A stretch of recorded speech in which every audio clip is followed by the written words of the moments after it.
He's done something you can only do once. He's been nominated for Best First Novel by an American author. His name is Adam Sternberg. He's the author of Shovel Ready, I love that title, from last year, which was nominated for the Best First Novel. And you've already got the sequel. Is it out? It's out already. It's out, and it's called Near Enemy. And it's from Crown Publishing. We spoke about this earlier. He's a contributing editor at New York Magazine and Vulture, and the former culture editor at the New York Times Magazine. He lives in Brooklyn.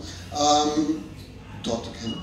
Shovel Ready is a future-noir crime thriller about a garbage man turned hitman. Like, that's a rarity.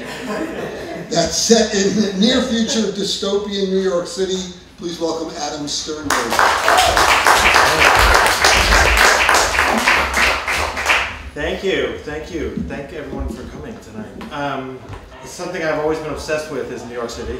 I grew up in Toronto and moved to New York 10 years ago. But I've always been obsessed with sort of the New York, the different iterations of the city and our sort of collective consciousness, and the New York of the 60s, the kind of cold city, and the New York of the 70s and 80s that I grew up with from afar, the New York of like the Warriors and Escape from New York, the movie in which Manhattan is a penal colony, and the rest of America was like, yeah, that sounds about right. And I'm sure some of you have lived here long enough to remember when this area was a lot different than it is now, a little sketchier. I remember coming to visit in the 90s, a friend of mine, and she told me that there was this old saying about Alphabet City that was like ABCD stood for all right, beware, crazy, dead, something like that. Does anyone remember that? So this book takes place in New York in the near future, and it was in some sense an attempt by me to imagine a New York that would be as different to us today as the New York of today would seem to the people who lived here in 1975. So the first thing I did was set off a dirty bomb in Times Square. Then all the tourists disappear. I almost said terrorists. I used to work in Times Square, so it all blurs together in my mind. All the tourists disappear. The city sort of, the businesses close. Half the population moves away, and New York starts to look very much like current day Detroit, but with 10 square blocks of radioactivity. The main character, as Tim mentioned, is a garbage man turned hitman. His name is Spademan. He moved to New York from New Jersey once upon a time with his wife, who was an aspiring actress. He becomes a hitman with not very much of a moral center, and this section of the book tries to explain a little bit of how he got that way. The first explosion was small, on the subway, a diversion. Jim bagged in the first car of a Manhattan-bound train, intended to draw first responders down into the tunnel, ambulance, EMS, fire crews, which it did. Then came the second explosion. The dirty bomb in Times Square went off about an hour after that. Chaos opened the door to chaos, like a burglar sneaking in a side window, then unlocking the front door for his friends. It was mid-morning, Monday, holiday season, just starting to get cold. I remember they'd lit the big tree the week before. Local weatherman flipped the switch. My Stella always liked to go into Manhattan to see the Christmas windows. She didn't mind having to brace the holiday crush, standing 20 deep in a spillover crowd.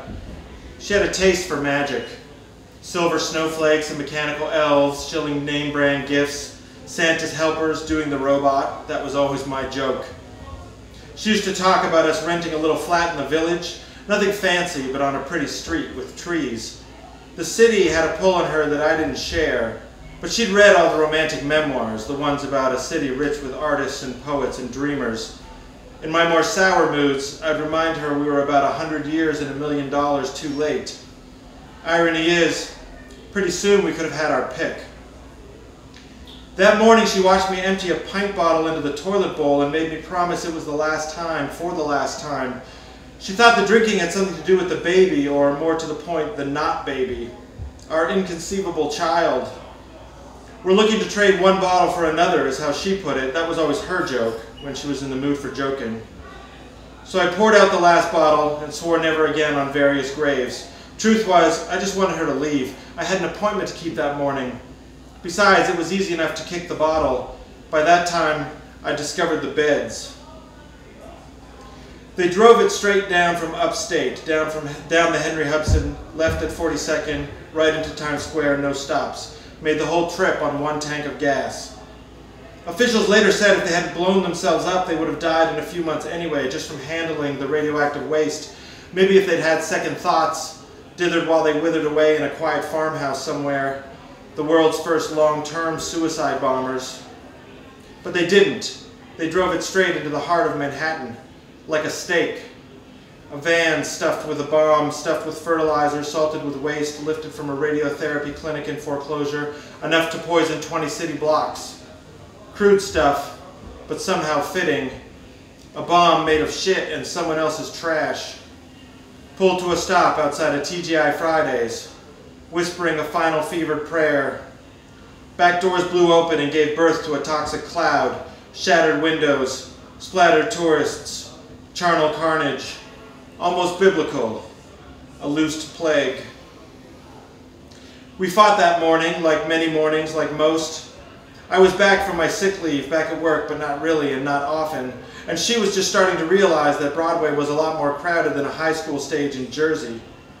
Still, she went to her acting classes and to her auditions and failed, then came home and we went to bed and failed at that too. So the rest of the time we fought. At least that we were good at. Times Square closed for cleaning and never reopened. They kept telling us the radiation wasn't that bad. You can easily endure small exposures, they said. It's no worse than a few x-rays at the dentist. The city issued handheld Geiger counters for free. Became a bit of a hip accessory for a time. Cool young kids clickety-clicking their way through the city. Counters slung around their necks like tourist cameras. Even turned into a popular pickup line. Approach a young woman. Hold up your Geiger counter.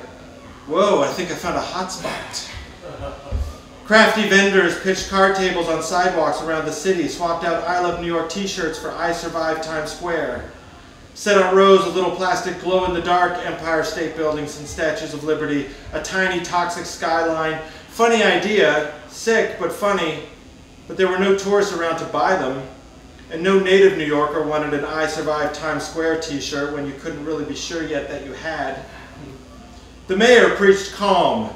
As a stunt, he sat down for dinner in the middle of empty Times Square, ate a 5-course meal with his wife, silverware candlesticks, white-coated waiters, white linen tablecloth, violinists, the whole thing. Dabbed his mouth with a napkin, turned to the TV cameras, proudly declared, "Tell the world, New York is open for business." Didn't matter. The tourists never returned. That's a hard sell, even with 3-for-1 specials on hotel suites. Then all the businesses failed. They were built on selling M&Ms and I Love New York t-shirts to visitors. Problem was, no one was hungry for candy and no one loved New York anymore. The violinist came down with a rare sarcoma and died the following Easter. The mayor sent an aide to the funeral. Every day, right before my wife would leave to face another parade of smiling rejections, she'd stand and steel herself at the front door, hand poised on the first of the locks. Beyond that door was the fiery furnace.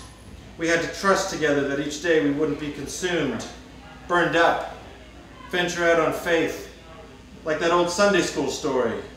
Me Shadrach, her Meshach, still hoping for our Abednego. And every day my Stella said the same strange thing, paused there at the door, said it mostly to herself. "See you on the other side." Every day she said that, even the last one. Incremental apocalypse became the term of choice, coined by some newspaper columnist in an angry rant about the city quietly dying. No zombie overrun, no alien armada, no swallowing tsunami, no catastrophic quake, just the gradual erosion of the will to stick it out. A trickle became a stream, became a torrent, became an exodus. So sure, Times Square didn't kill too many New Yorkers, but it killed New York.